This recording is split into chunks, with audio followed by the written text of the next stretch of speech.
तो वहीं भारतीय सेना दुश्मन को मुंहतोड़ जवाब देने के लिए हमेशा तैयार रहती है।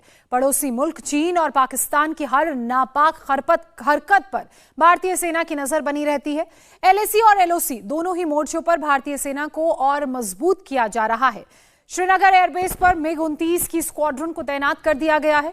MiG-29 फाइटर जेट्स ने MiG-21 फाइटर जेट्स को रिप्लेस किया है। मतलब घाटी में एयरफोर्स की ताकत को बढ़ा दिया गया है। MiG-29 से एलएसी और एलओसी दोनों पर भारतीय एयरफोर्स की नजर रहेगी। वहीं राजस्थान में 2 दिन भारतीय सेना ने बड़ा युद्धाभ्यास किया। अर्जुन से लेकर T-90 टैंक और रुद्र हेलीकॉप्टर ने रेगिस्तान में इंटरनेशनल बॉर्डर के पास अपना दमखम दिखाया। सबसे पहले आपको पोखरण में युद्धाभ्यास की एरियल तस्वीरें दिखाते हैं। पोखरण की तस्वीरें आप देख रहे हैं। रेगिस्तान का सीना चीरते हुए बैटल टैंक्स दौड़ते हुए आपको नजर आ रहे हैं। दुश्मन की तरफ निशाना साधा और दागा गोला। अभ्यास के दौरान भारतीय सेना के रुद्र हेलीकॉप्टर ने भी अपना दम दिखाया। ये तस्वीरें सीधे सीधे चीन और पाकिस्तान के लिए चेतावनी है।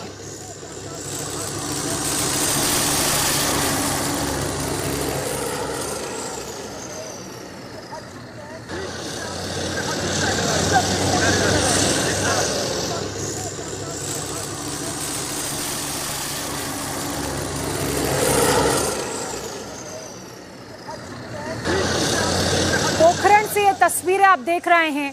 रेगिस्तान का सीना चीरते हुए अर्जुन टैंक्स आगे बढ़ते और सीधे टारगेट पर निशाना लगाया। और इसी तरह की तस्वीरें सीमा पार बैठे दुश्मनों के लिए चेतावनी और संदेश है। हमारे defence editor Manish Prasad war exercise के दौरान पोखरण में ही मौजूद थे। मनीष प्रसाद, अर्जुन से लेकर T-90 टैंक में सवार हुए भारतीय सेना के शौर्य को दिखाने वाली उनकी एक्सक्लूसिव रिपोर्ट देखिए आप। हम इस समय राजस्थान के रेगिस्तान पर हैं, इंटरनेशनल बॉर्डर के बेहद करीब। जहां पाकिस्तान चैलेंज है तो वहीं चाइना का साथ उसके पास है। लेकिन इस बॉर्डर से हम आपको दिखा रहे हैं देश की आत्मनिर्भरता का प्रतीक main battle tank Arjun. 120 mm की इस गन और साथ में 12.7 की इस gun anti tank guided missile से पूरी तरह से लैस नाइट विजन डिवाइस इसमें है। मेन बैटल टैंक इसीलिए कहा जाता है बिकॉज ये हमारे इंडिया में खुद डेवलप्ड है। एंड मैं प्राउडली कह सकता हूं कि ये दुनिया सिर्फ इंडिया में नहीं बल्कि दुनिया के one of the best tanks में एक है। कितना कारगर है, क्या रेंज है, इफेक्टिवनेस क्या है, रेट ऑफ फायर क्या है और इस डेजर्ट टेरेन में कितना इफेक्टिव है? ये चाहे दिन हो रहा है 1100-1600 मीटर तक दुश्मन को इफेक्टिवली एंगेज कर सकता है। एंड ये MBT स्पेशलाइज करता है डेजर्ट टेरेन के अंदर। आप आसपास देखिए, कुछ भी नहीं आपको मिलता है जिसपे आप डिपेंड कर सकते हैं, ना कोई वेजिटेशन, ना कोई नेचुरल रिसोर्स, लेकिन बस आप और आपका टैंक इस टेरेन के अंदर जंग लड़ते हैं and you have to come out victorious.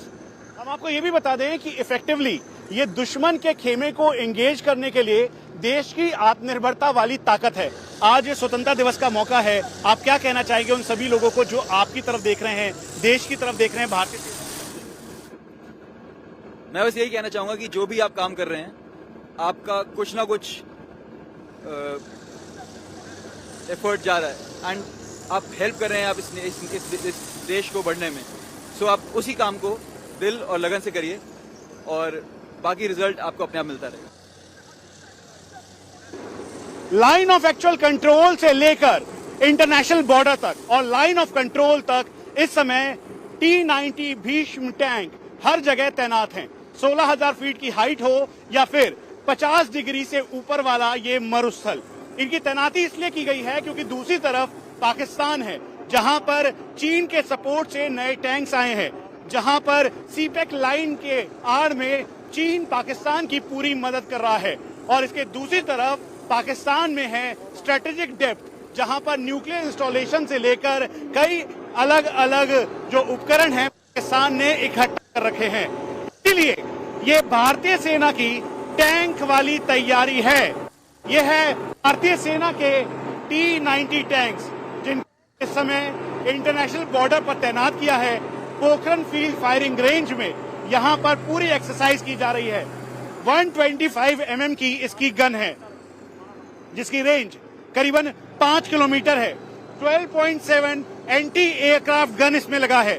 7.62 infantry target, यानी अगर दुश्मन के जवान आते हैं तो उनके टारगेट के लिए इनको भी तैयार किया है। नाइट विजन डिवाइस यानी दिन और रात 360 डिग्री मूवमेंट के साथ ये आसानी से दुश्मन के टारगेट को एंगेज कर सकते हैं। और यही वजह है कि इस समय लाइन ऑफ एक्चुअल कंट्रोल यानी भारत चीन की सरहद से लेकर भारत पाकिस्तान की अलग अलग सरहदों के पोजीशन किया गया है T-90 टैंक्स को। इसीलिए इंडिया टीवी आपको इस समय पोखरण फायरिंग रेंज से दिखा रहा है भारतीय सेना की यह भीष्म प्रतिज्ञा जिसे T-90 टैंक कहते हैं। हम इस समय BMP-2 सारथ में हैं।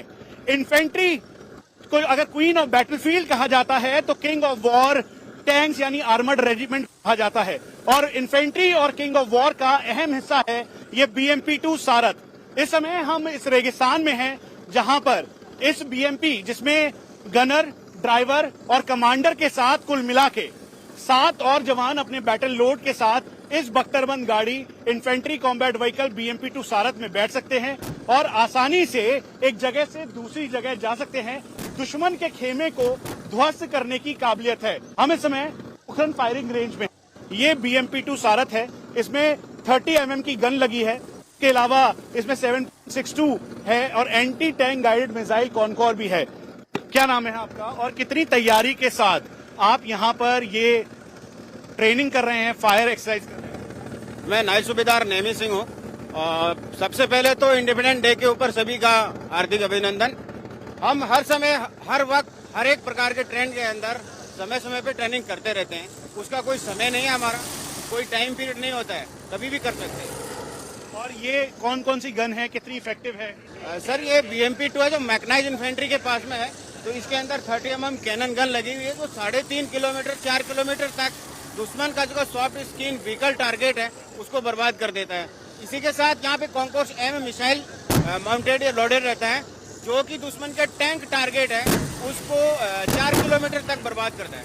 इसी के साथ इन्फेंट्री सेना अगर दुश्मन की मिल जाती है, पैदल सेना भी अगर दुश्मन की मिलती है तो उसको बर्बाद करने के लिए इसके अंदर 7.62 mm AMG PKT लगाई गई है जो दुश्मन को 2 किलोमीटर तक बर्बाद करती है। इंडिया टीवी हर वक्त हर जगह डाउनलोड करने के लिए सर्च करें India TV news Google play store या ऐप स्टोर पर।